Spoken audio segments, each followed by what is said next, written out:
Hello, Vol Nation. Welcome to another episode of Believe in Tennessee Football. I'm your host, as always, Kyler Curbison, joined with Reed Bacon. We have another amazing podcast. We're breaking down the defensive side of the ball. We got to go to practice, and we're talking about every single position group and what we saw out of there. Before that, please, if you guys are watching, subscribe, like, and comment on the YouTube video. If you're just listening, please rate and review, share, download, re-download. It always helps. And follow us on social media at rbacon26, at Kyler Curbison, and at Believe in Tennessee. So this podcast, breaking down the D-line, telling who stood out, who's the guy to replace Matthew Butler, talking about our edge guys, who are the young ones that really stood up, who maybe impressed us a little bit. Linebacker group, where's the depth? How are we looking there? Is there guys that can be good later? Who's the starters? Who's going to be the starting two there? We talk about that. And then the DB room, the depth of the DB room, who's going to be the starters, who really impressed us, who made the plays of the day, and all that great stuff. So without further ado, let's jump into it. The game. Snap, the kick is in the air, and the kick this time is no, sir-ree.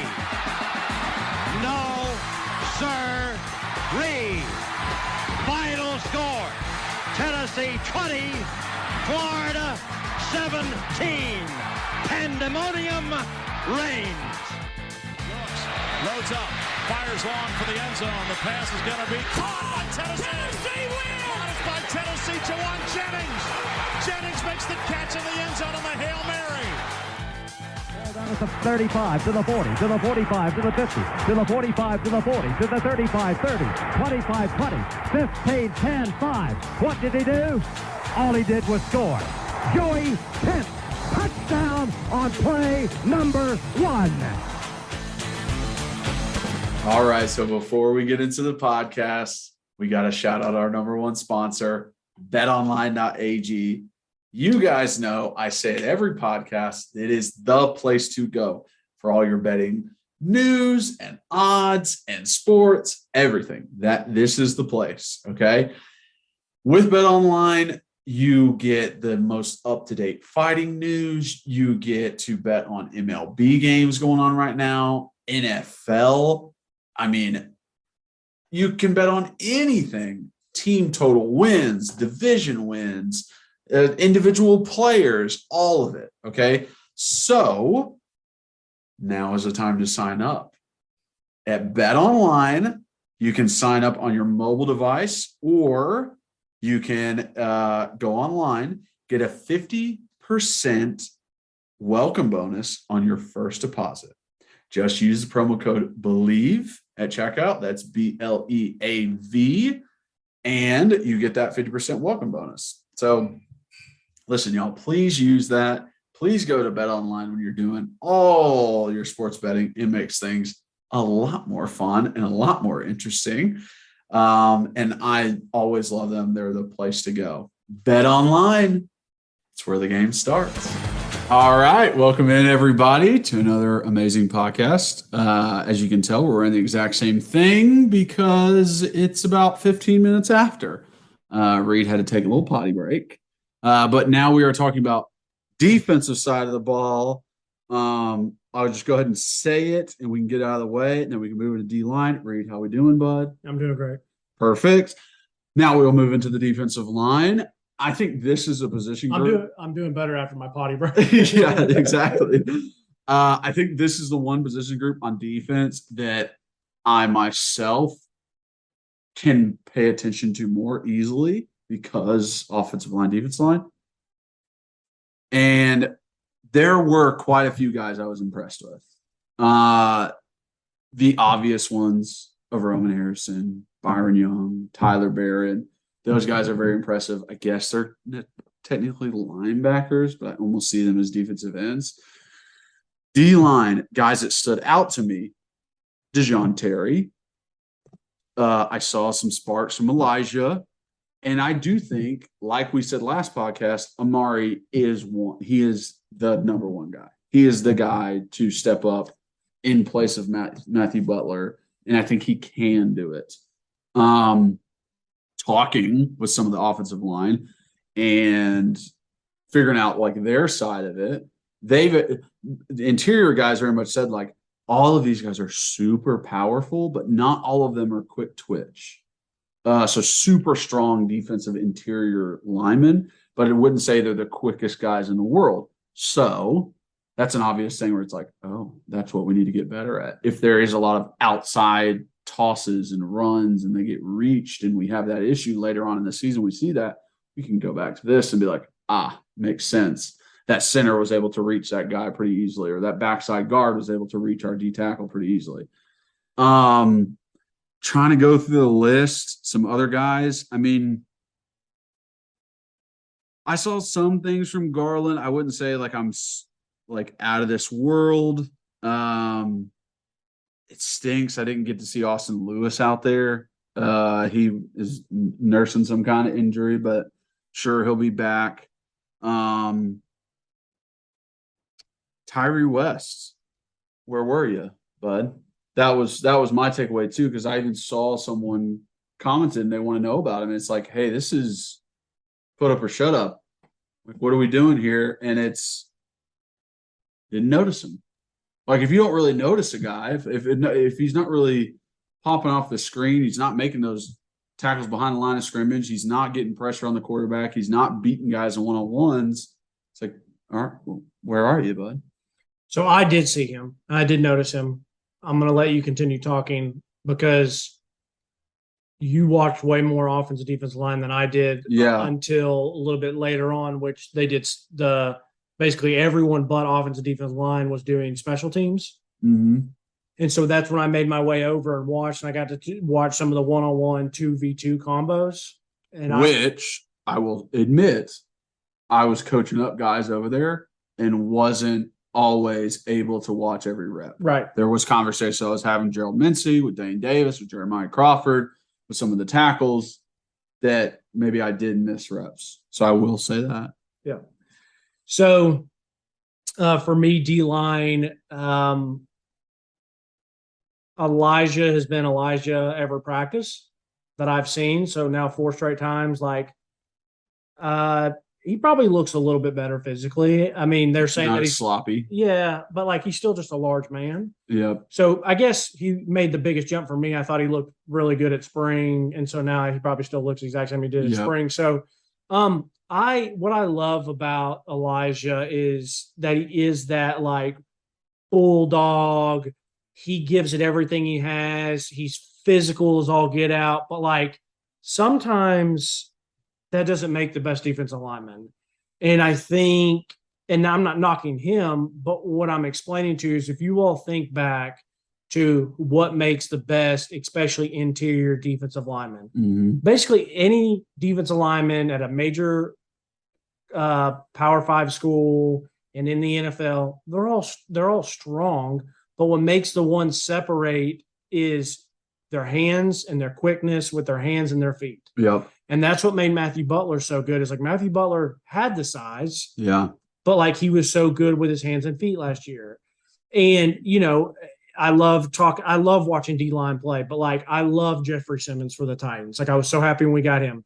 Like what separates him?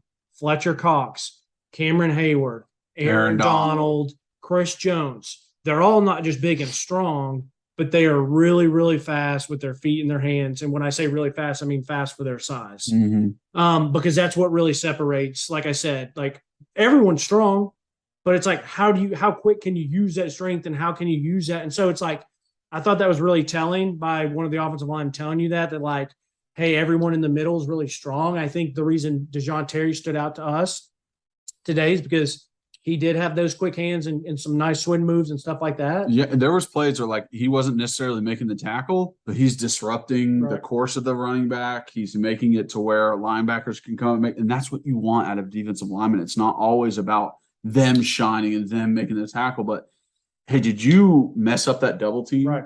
Did you cause a running back to have to just move a little bit more than he needed to? Like those things can stack up and make a difference throughout a game.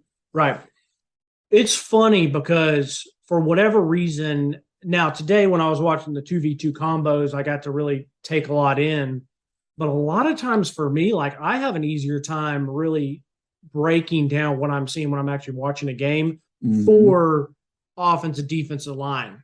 I feel like I'm better at breaking down probably receivers and DBs and even linebackers when I'm at practice. Yeah, for sure. But I feel like for offensive line to me, because there's a completion with offensive line, like they're not actually going to sack the quarterback. They're not actually going to make a real block for holding long. But like for me, interior, yeah, like we mentioned, Elijah, DT, Amari Thomas, Latrell Bumpus, whoever else is going to have a chance to have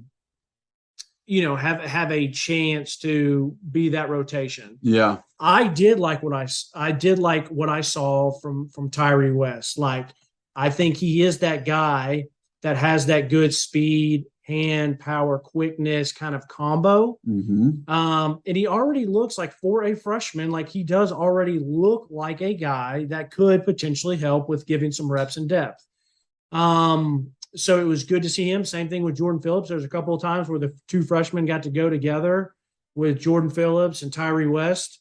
But what you got, so it was good to see those guys. And I thought they both were fine. Tyree was probably a little bit more disruptive on some stuff, but I know what everyone really cares about. The interior is very, very important, and everyone knows that, but it's probably is going to be a little bit of status quo, I would say, with the guys that we have returning. Now, for the edge guys, it's linebacker, D, and hybrid kind of guys. Well, it's very status quo with Byron Young, Roman Harrison, which I've already said it. Byron Young looked bigger. Roman Harrison looked a little bit bigger. Tyler Barron looked better. Tyler Barron looked not bigger, better. Like he looks leaner and more muscular, right, than he was before. Right. So they look physically better, which is great. Now, everyone wants to know about the edge guys, James Pierce and Joshua Joseph. I got to see them immediately when I got there, and like Joshua Joseph looks really great as a freshman, like meaning body-wise, like he's got a good frame for a freshman. Like, could he be in play this year from how he just looks, speed and physicality and like size-wise? He looks like he could. Now, is he going to? I have no idea. Like, I can't pick that up from one practice today. Like, I don't know if he's going to be. I'm just saying it's nice to see the overall depth. And as you guys watch the offense, we kind of talked about how the team looks so much better, but it's not necessarily that there's going to be a bunch of different starters. It's just that we have a lot more depth and a lot more potential moving for the future. Yeah, forward. Yeah. And so like Joshua Joseph, like he looks great. Like I'm excited that Tennessee got him. James Pierce, I mean, he looks great too. Like before you move on, James Pierce, because I want you to talk about him. The offensive line said Joshua Joseph is going to be a problem. Okay, good. Well, that's great. They were like, this kid is going to be a problem when he gets older, when he puts weight on. His arms are way longer than you think they are. Yeah, like he is scratching his knees. His arms are so long. And they were very much like, he is going to be very good. Well, you didn't tell me that until now. So I'm excited. Which is why I like to do that. Yeah. I wanted to see what you had to say. And that's one of the reasons why I love to get the opportunity to talk to the guys, to actually ask them, hey, who's the best guy out here? Hey, who's the one who is really good? Who's the best worker? Who's the fastest? Who would you consider the best linebacker? Who would you consider the best? That always helps me determine. Like, you guys go against him every day. You know more than I do, way more than I would pick up from one practice. And they said, like, he's going to be an issue. I'd love to hear that. He does look like a DT Darrell Taylor. He does. So like a younger version of him. They kind of look almost the exact same. But like I said, I didn't necessarily get to see enough to where I was like, yes, impact day one. But like when I first saw him, I said, this is great. I've always said I want more of the guys that I see at LSU, that I see at Georgia, that I see at Alabama, that you see at Florida over the years. And it's like, it's nice. We got a blue chip guy. And like, so it's good to see that, like, and it's great to hear that because they know. So to James Pierce, another guy who is long for days, tall, I mean, that guy has all the potential in the world just because of his frame and his size and athletic ability. Exactly. I mean, like 6'5", 220. Like the NFL scouts that you guys heard us mention that were there today, the Rams, Chargers, Green Bay, like you have to see a guy like that and just take notice.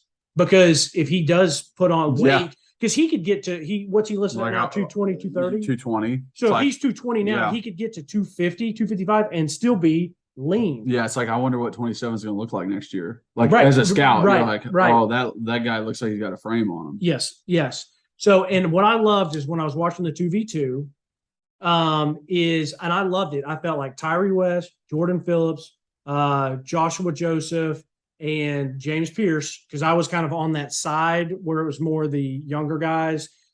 So I was on the offensive right side, which makes sense because then Byron Young and some of those older guys were going against the left tackles. Mm-hmm.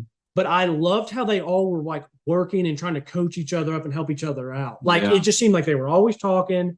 They were always trying to figure something out. And Rodney Garner was there. And I remember I just was lucky that I was standing there at this right time. But James Pierce comes off.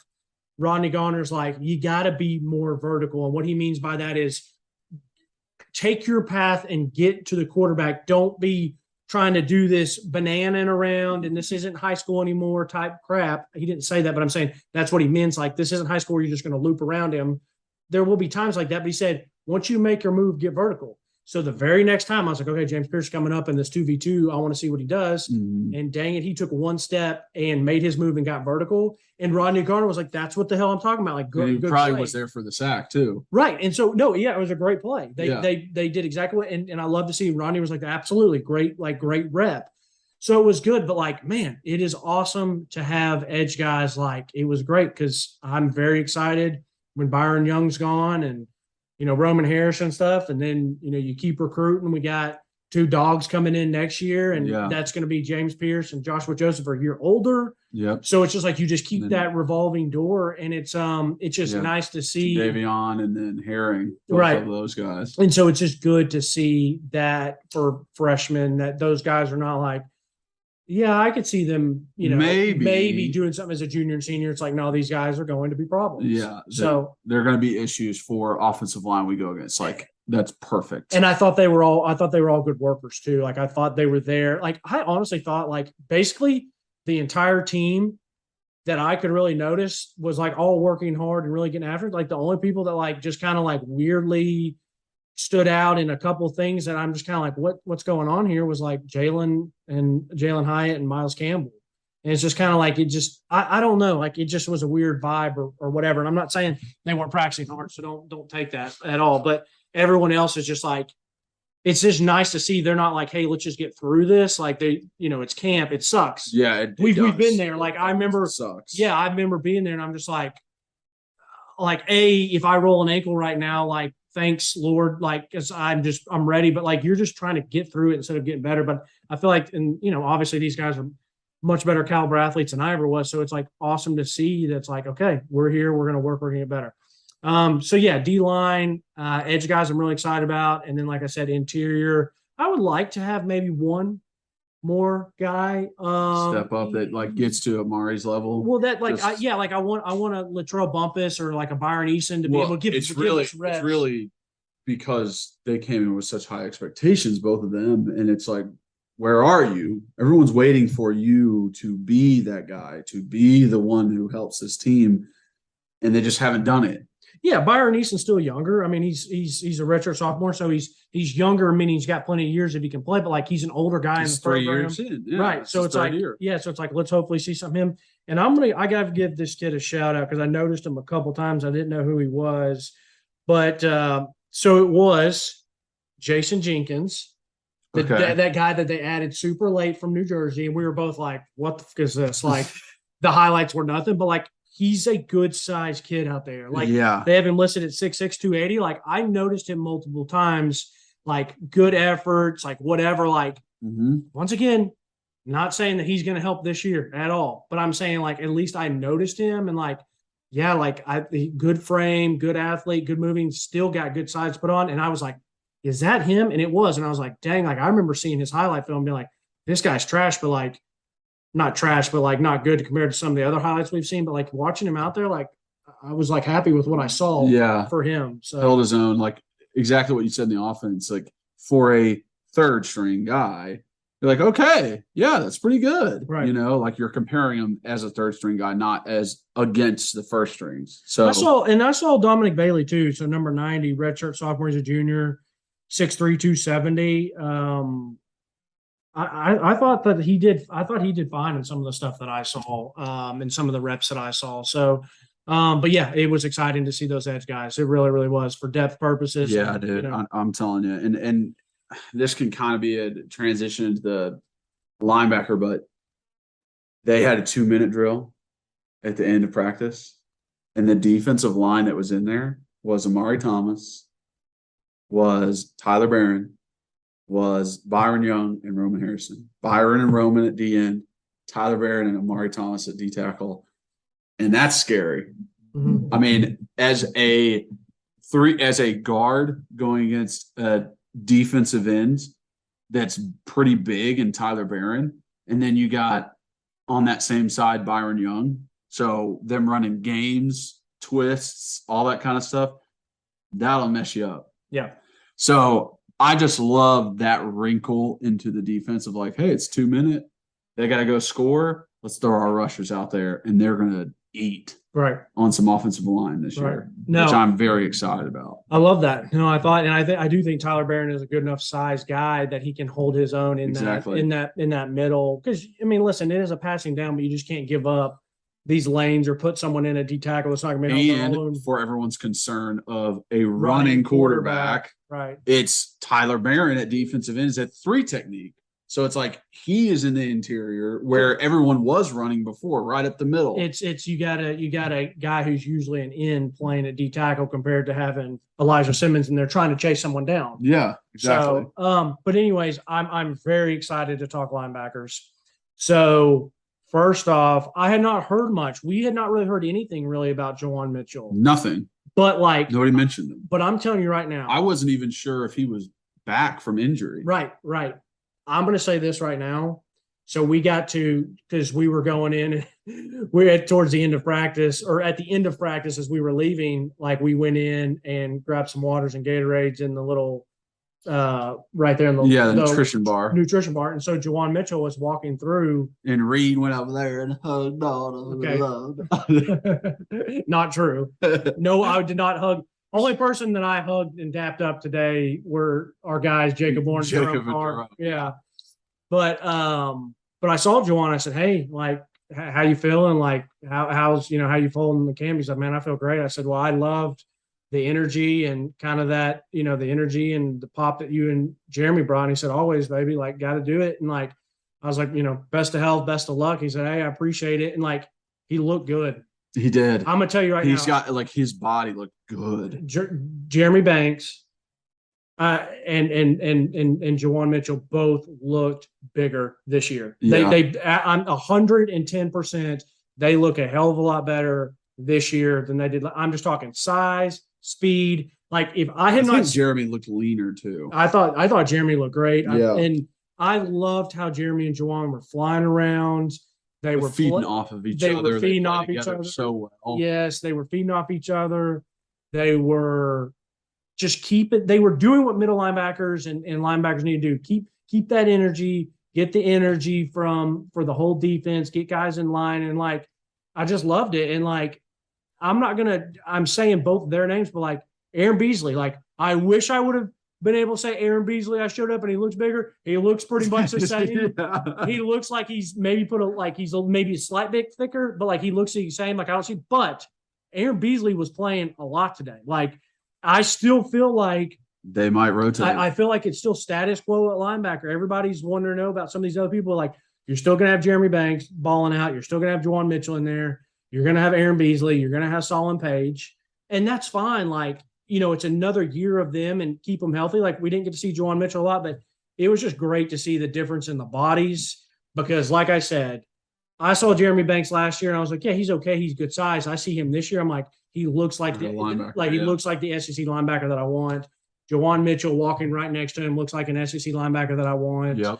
And Jawuan made a hell of an interception today. I was like, he better not mention this because he made an incredible, like, come from behind on the route, diving catch interception that versus the ones. It's not like he's going against Milton or No, it was Hendon. Case. It was Hendon. Yeah. Like, and he made this interception versus Hendon.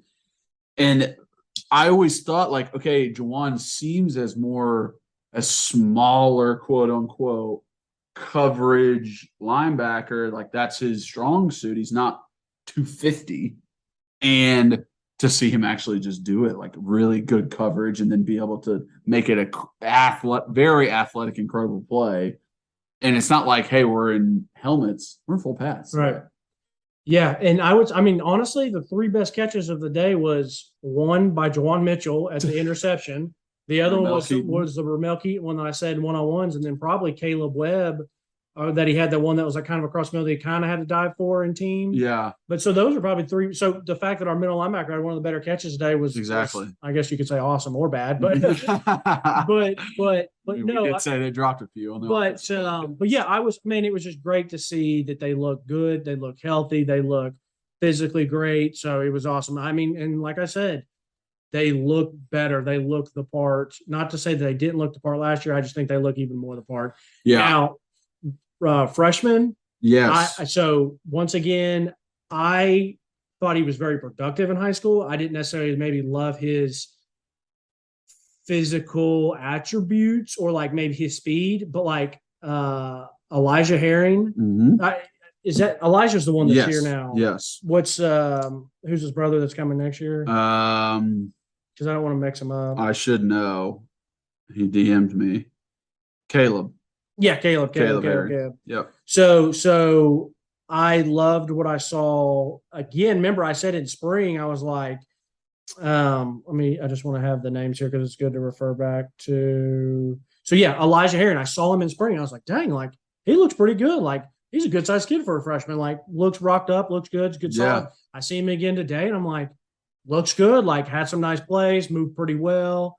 Flows to the ball well, all that, good stuff. Well, then I see Caleb Perry, who he wasn't even early enrollee, I don't think. I think he just came. He's there now. I think he's just been there since summer, but he's the one from Kentucky. I hate the number 40 because it's super lame for him. That's true. But he's a good sized kid for a freshman, and he made Kyler and I both go, ooh, like nice hit because they were in team. Someone catches a slant route and he comes up and pops him, man. Yeah, it's like, and you're not, these guys are not tackling. They're thudding up, they're staying up. Yeah, but they're trained not to wrap and take to the ground. Right. They're not taking to the ground.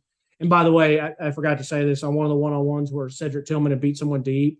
The ball was a little bit overthrown. He dove for it. And right when he dove for it, all the coaches were like, stay up. It's like, we get you're competitive. We want you to catch it, but like, bro, you don't dive in a one-on-one at practice. So, but anyway, so it's like they tell these guys to keep guys up, but like Caleb's like instinctive, like guy catches it, he pops him, and it was like a nice little hit and stuff. So it was good to see him. Like I feel good about Elijah and Caleb as freshmen. Like they look good, they got good size, they move pretty well. Like so, it was nice to see. I was happy about that. And some other guys that like I just. Notice them. They popped off. William Mohan. Dude, he had some of the same kind of hits that Elijah did, where he came across, or a wide receiver coming across the middle, tight end, whatever, and he steps up and gives him a pop. He had some great pops on running backs, meeting him in the hole, and also watching individual drills and watching drills like we talked about in the last pod, but they had a drill where it was linebacker, tight end, or DB wide receiver. They're blocking, and then there's a runner behind them, and it's reading the block. You're trying to block the defensive guy's trying to get off. I mean, watching William, he was like threw Fant one play and was able to make the tackle. I'm like, heck yeah, bro. He's a very physical player. I wish he would have been one of the guys that I saw today that was like, dang, he looks bigger. Yes, that is true. He was a smaller linebacker coming in. Yep. He looks a little bit bigger, but he's still a 6'1", young 210. But so so he's still a younger guy. But like if he can get to a junior and senior year where he's 6'1", 220, because he plays very physical. Now, is he going to play this year? No. No, there's 4 linebackers ahead of him at least. Right. So he's not going to – I mean, I play meaning defensively. Like, he'll play special teams and stuff, but, like, heck of a good special teamser. Yep. You know, he could be a guy that's like a Jalen Reeves-Maben that plays and you're like, notice him on special teams. Mm-hmm. And then you look up and he's, you know, as your starter as a junior or senior. Like that just could be, but yeah, I'm glad you brought him up. Yes, he brings up some pop. Yeah, and then I think another question that some fans had was Jackson Hanna. And I think it's just your quality, but like it's just not it, man. Like you don't quite have the body to play that position that you need. You're not quite as fast as the other guys. You're not quite as strong as the other guys. There's a reason he's a walk-on. No, he's scholarship. Is he scholarship? Yes, he was a 3-star coming out of. But I thought he was, because he was transferring, it's really just walking on. It's not scholarship. I'm not sure about which that. I could be possibly. Don't get mad at us in the comments. I know you guys do that when we don't have our information correct, but I don't see it. Special teams guy. It's not now. If it might be in the future, great. Fantastic, but it's not now. Yeah, he's running with the threes. I think his speed is I think he has good speed. I thought when they brought him off the edge, this was in some of the drills, they'd bring him off the edge and some of those linebacker blitzes. Like, I think he has pretty good speed. He's physical, like he brings good speed, pretty good hands. He's just, I think the size wise is not what we were hoping for. I mean, they got him listed at 6'3", 225, but it's a very underwhelming 6'3", 225. Like it wasn't anything popping off. It's just, but like I said, he's a redshirt junior, so like maybe he competes for some stuff next year, but like probably just a depth guy, probably just special teamers.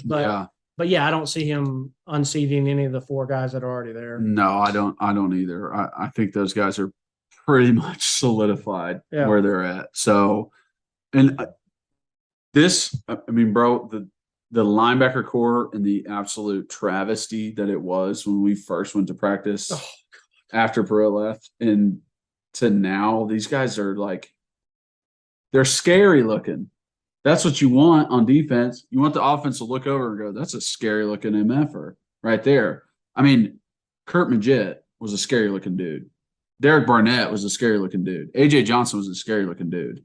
When you looked across and you're like, okay, I got to go block him. He's about to pop my ass. Right. And that's what you want out of a linebacker. You don't want like. Well, you're a pussy and you got scared. Listen, I said they're scary looking. I didn't say I got scared. Sounds like you're scared of me. Well, I did block them, so. You should have been like, I'm 77, and I'm going to go there and put their dick in the dirt. I know what you mean. Just start screaming across the thing. I'm coming for you. What was it in Waterboy? He's like looking at him. He's like 69, like gives him the ball. No. He's like, water sucks. It really, really sucks. Yeah. But I get what you're saying. But yeah, it was, it was great to see. Like I said, it was just nice to see Jawuan because, we know that was a question mark. Yeah, we know, and it was good to see Jeremy Bigger. But like we know Beasley and Page and Banks and all those guys can do. Now, and I think everyone thought it was going to be Banks and Beasley, and it's more looking like Banks and Jawuan. Right. For sure. So now we know that. Yeah. So, and to go to DBs, there's a lot. Dude. There's a lot here for me to tell you guys. So I watch this. I watch a lot. Basically, a lot of my numbers of interest and notes were DBs. So I guess for you all that want to know, like the starters would have been it was Warren Burrell at an outside. It was Tamari McDonald kind of down in the star position. Yep. Tank was at safety. Tank and Trey were back at safeties. Yep. And then the other corner with Kamal Haddon not practicing today was Christian Charles. Mm-hmm. And so those might have been what you would have called, quote unquote, your starters. And the other starter, I saw Christian Charles out there, but they could have easily rotated, and I didn't notice because this time I was on the other side. I tried to get as back as much depth as I can. But so much depth. I'm literally just going through these and being oh wow, he made a play today. Yep, he did good today. It's just it's wild. It's wild. So once again, I really, really hope that Trey and Tank can take even if it's just a small step forward from last year, because I think they're good quality players. Mm-hmm. But like I've mentioned, I'm not trying to hate on them. But I just don't know if they're difference makers.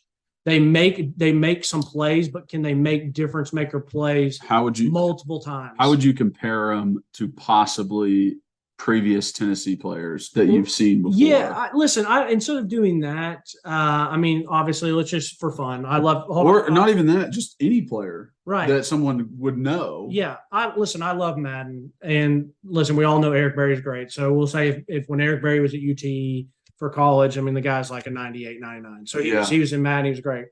So I hope that Tank and Trey can give us some consistency of 83s to 86s. Okay. Because I think sometimes last year they might have been like 77s to like 82s, if that makes sense. Yeah. And I'm not knocking those guys. I love the way both of them are practiced. They both look good. They look physical.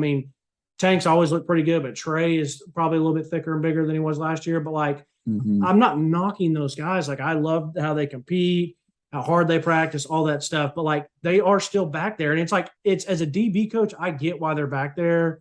As for Willie Martinez, I get because it's really, really hard to replace experience. They've played a lot of football in the Southeastern Conference. Now, is Tamari McDonald going to be the one that's playing down there in that star position?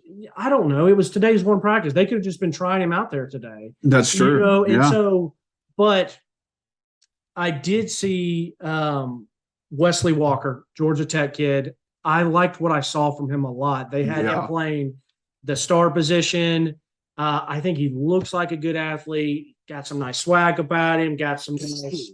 And when I say swag, guys, I don't necessarily just mean how he's actually dressed. I'm talking about how he carries himself, how he moves his hips, how he moves his feet. He's just a good fluid athlete. He was out there getting a lot of reps. So it's I was happy with what I saw from him. I tell you what, these team numbers are going to get me. Yeah. Kamal, Christian Charles, Tamari McDonald, Wesley Walker, all those guys. So, Brandon Turnage, I actually thought I would see a little bit more of him today. So he's changed numbers to number 8. I was expecting to maybe see him rotate a little bit more with the ones.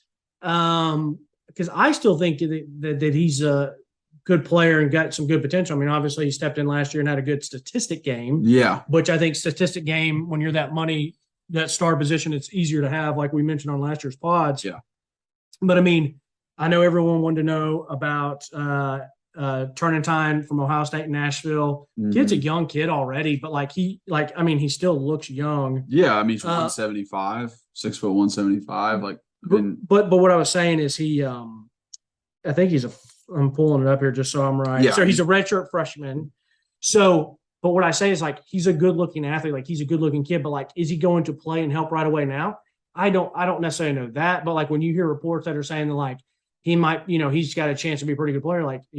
That might be next year though. Yeah, it doesn't mean he will start. Right. But he looks good. So it's just wild the options that they have back there, and there's only 5 positions, nowadays because of basically all the defenses play in a nickel type defense. Exactly. I will say that a lot of people that are not talked about as much as they were last year because there's new names, and as fans, when we hear recruits and we hear transfers and those kind of take our ears, but people forget distracted, right? But people remember forget about Danico Slaughter, but he had the play of the day.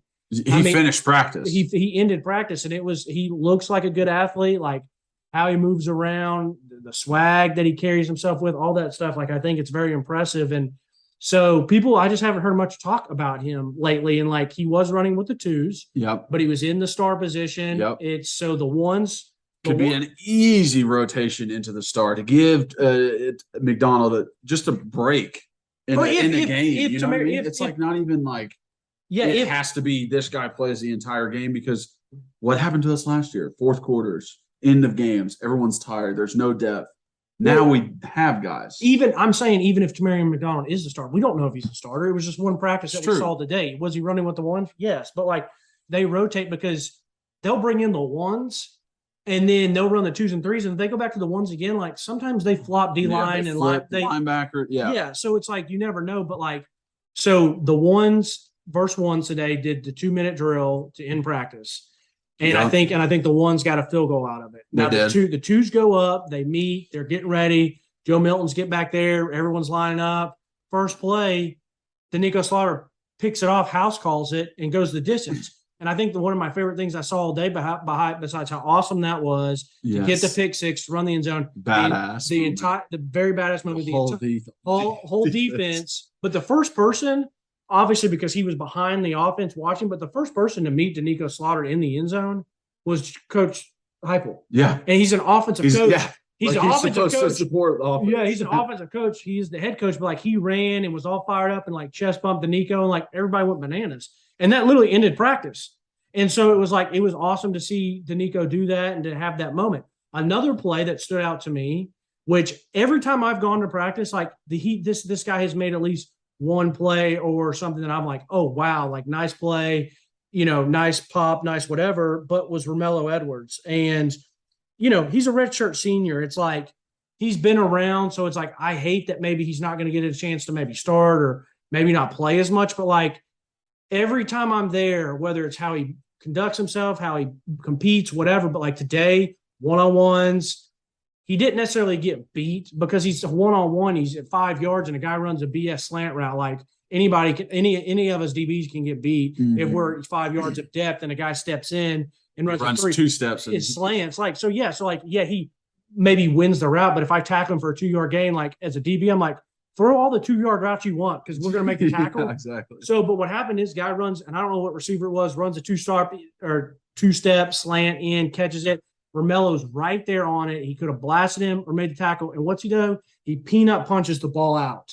And it goes right to the ground and get it. This is only one-on-one. So it's like, but he still finished the play. He scooped it up. And who was there? It was Coach Martinez was like, let's fucking go. Like that's – and so it's like Romello has always done that when I've been there. And like I wish he was younger so that he would have a chance to really. It's one-on-ones. I hear you say like it's just one-on-ones, but it's still like how are you creating your habits? Exactly. When you get on the field, are you going to be thinking about should I try and do this? No, you're going to react. You're going to punch that ball because there was nothing I could do about this route. How can I make up for it? Let's make a damn fumble. Right. Let's get the ball back. Right. And it's just like let's take care of those opportunities. Which is why, Coach Martinez is so damn fired up. It's like, dude. Yeah, and it's what made me fired up. It's such the little stuff. It was one of my favorite plays of the day because, like, that you compete all the way through the whistle. And, like, like it's a one-on-one. Like, I think it's kind of chicken shit sometimes that they run, like, a slant. Like, hey, you're not doing anything. What do you want to do here? Like, I get – and then, listen, and the reason slants are fine to run in one-on-ones, but the thing is it wasn't even an outside receiver. Like, it wasn't like a – it was a slot. It was a slot receiver running a slant. So it's just kind of like, come on, man, like give me a break here. But I thought it was an awesome play. I know you guys want to know about so many of the different players. And like I said, so for freshmen, size-wise, once again, are these guys going to be playing in starters? Probably not. But for depth and starting-wise, like Cameron Miller looked good back there. Like I get why they moved him back there. I thought he looks the part. Jordan Thomas, number 25, which is a guy that you and I both liked. His highlight film, like he is a good-sized kid, 6'2", 200 pounds. I love to see a 6'2", 200-pound kid that looks like he does as a freshman. D. Williams is a guy that you and I both liked his highlights. He had some really nice plays today. Now, he's a JUCO kid, so he's a little bit older. Yeah, he's older. But, like, I liked what I saw from him. Christian Charles didn't practice today. Like I said, Kamal Hadden didn't play, but like all the newcomers, like I was happy with what I saw. Really happy with what I saw from Wesley Walker. Like I thought turning time was fine. Like Cam Miller, I'm happy. I'm fine with what I saw. Like obviously he's running with like the 3s and 4s, but like he still looks like a good athlete. And then, like the two guys I just mentioned, D. Williams and Jordan Thomas. Mm-hmm. It's those guys are great new additions.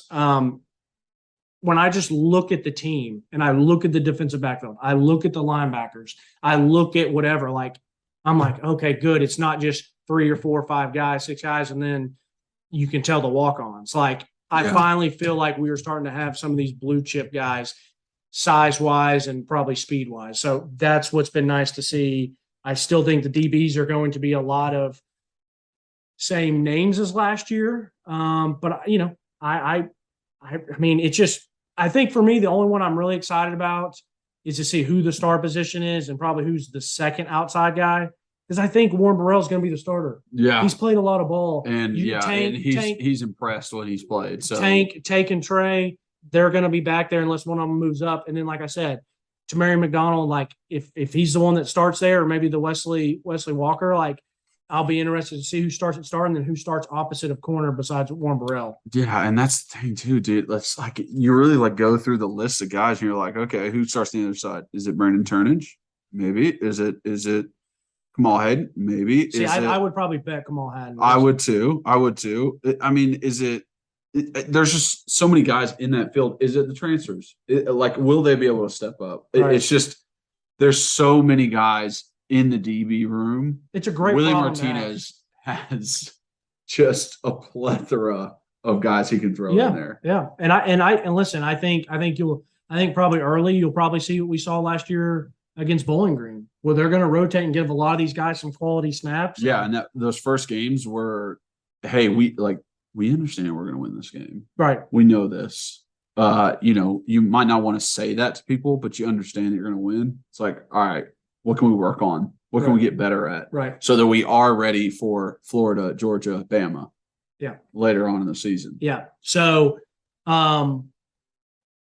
ultimately for me, I'll say it again, like I just said it on offense. I speak for both of us. Just everything about that program is in the right direction. Yep. It's so awesome. Yep. And a lot of these younger guys, are they going to help right away and make meaningful plays this fall? I don't necessarily know about that. There's obviously going to be a few of them that do. For sure. But, like, there's still going to be a lot of the same starters. We just have some good quality upcoming players and some good quality depth. And I just love this. I love Coach Hype.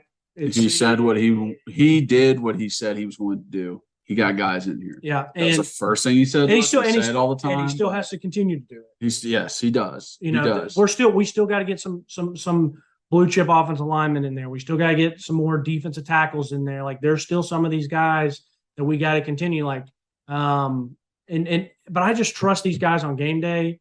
I respect and appreciate how they handle their business and how they treat the players in the program. Yep. And I also trust them to get the most out of certain players and to progress to certain players.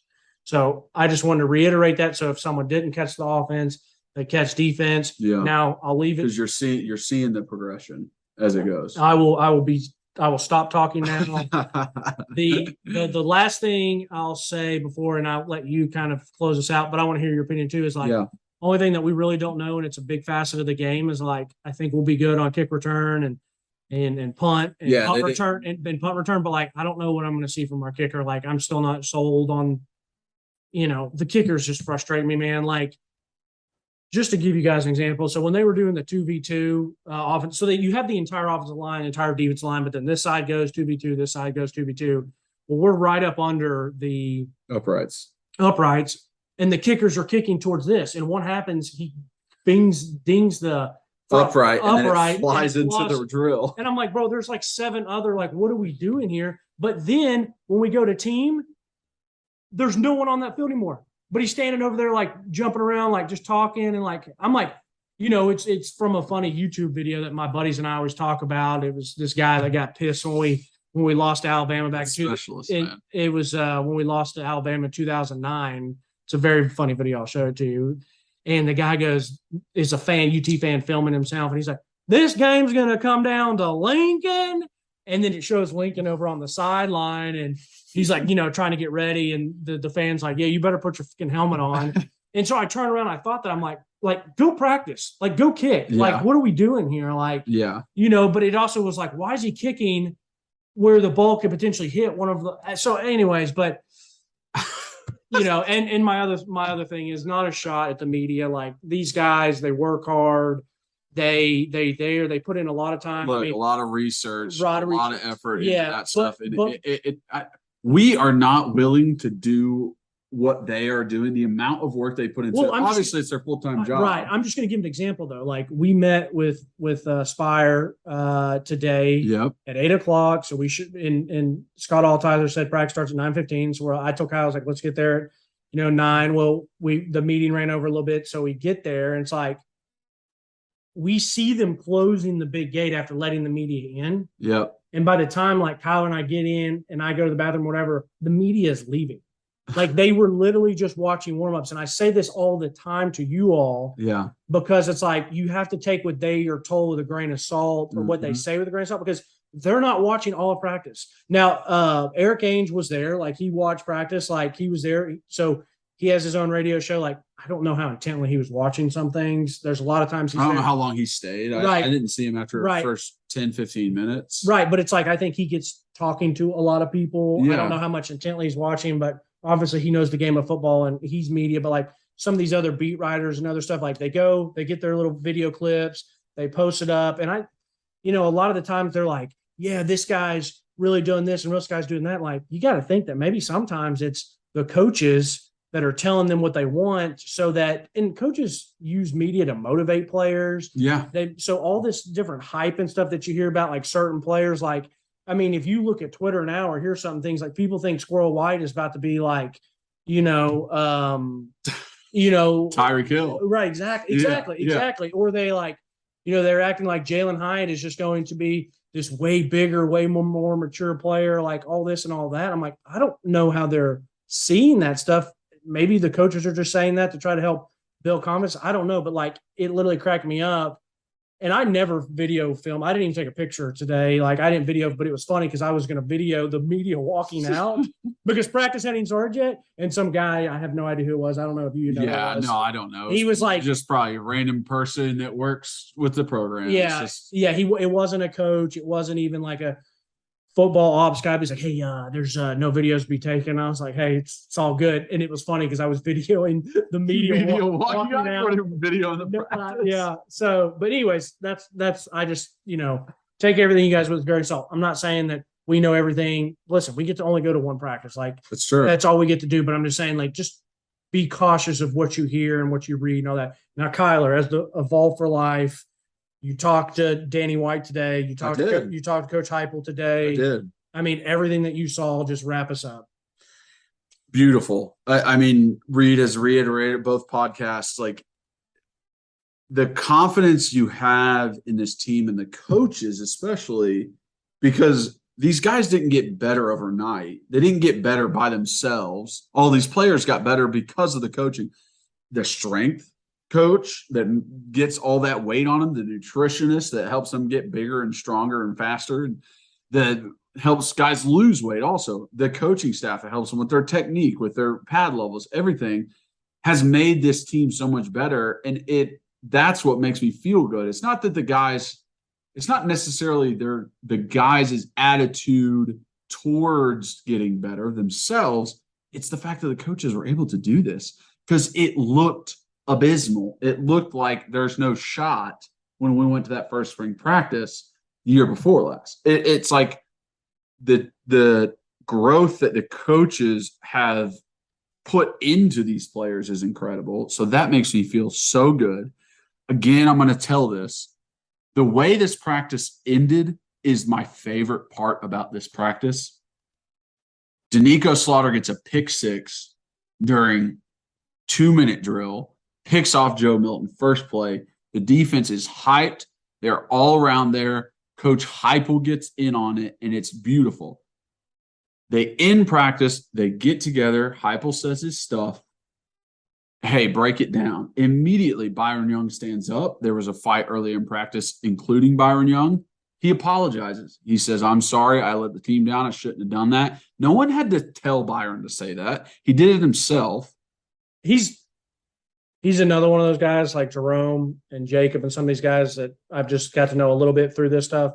Byron Young seems like an absolute class act. Exactly. Like, he seems like he just carries himself very well. So anyway. Yeah, he gets up there, he apologizes. Hey, I won't let this happen again. I know that I, kind of let the team down. It's a distraction. I shouldn't have done that. This isn't like we shouldn't be fighting. There's possibility for injuries, all that kind of stuff. And Heupel says, hey, it's not only BY, it's everybody. Jacob Warren immediately stands up. Hey, let's break it down. Listen, we're a family here. We can't be fighting. We're trying to get better. We're trying to win games. This isn't the way we do that. Fighting can happen, but let's not take away from everything else. Let's not get people hurt.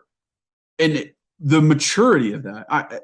Then, after that ended, I went over, introduced myself to Danny White. I just wanted to shake his hand, tell him that I love what he's doing. I think he's doing a great job here.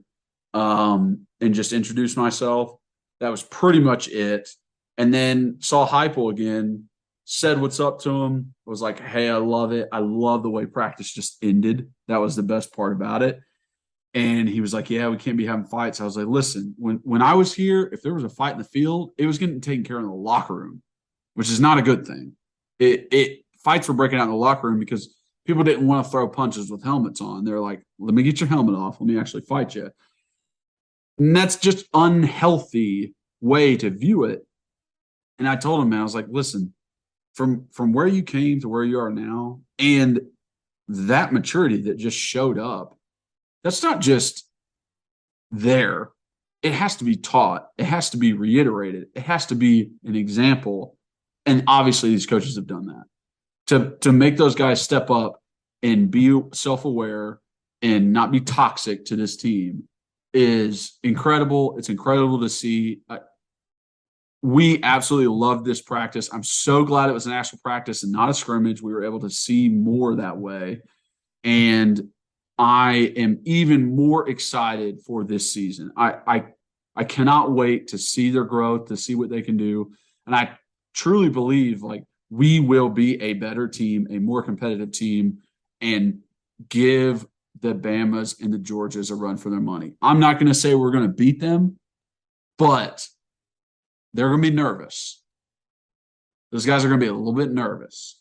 And it's not, it's not like they're just playing Vandy, the other teams of the SEC that might be low caliber. No. They're going to be nervous playing us. So, all that being said, thank you guys for watching. If you're on YouTube and you are watching, please hit that subscribe button, that like button, that notification bell. Please leave a comment, whether it's good, whether it's bad.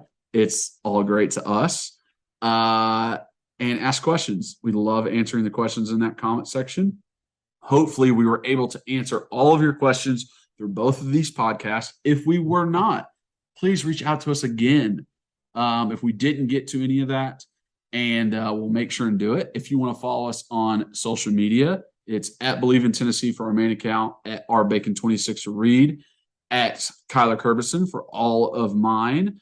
And please share with your friends and family. Let them know, hey, a VFL and his good friend just went to a practice and they broke down the entire team, and you get to hear about almost every single player and where they are and how they look and what this season is going to be like. I'm sure there are a lot of Vol fans that might want to hear that. So please share. And as always, go Vols.